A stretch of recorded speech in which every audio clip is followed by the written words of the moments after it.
Guys, magigisa po tayo ng bawang. After yung bawang, lagay po tayo ng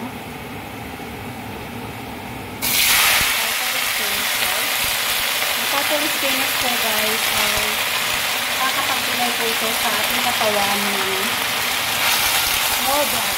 Kaya po yung mga anemic dyan o yung mga taong low blood pressure guys, kumain lang po kayo ng maraming purple spinach dahil nakakapagbigay po ito ng normal na blood flow ng ating dugo.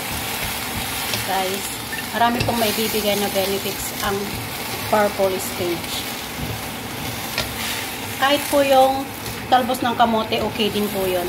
Pero ito din po, nakakapagbigay ng normal blood flow sa mga low blood pressure, guys.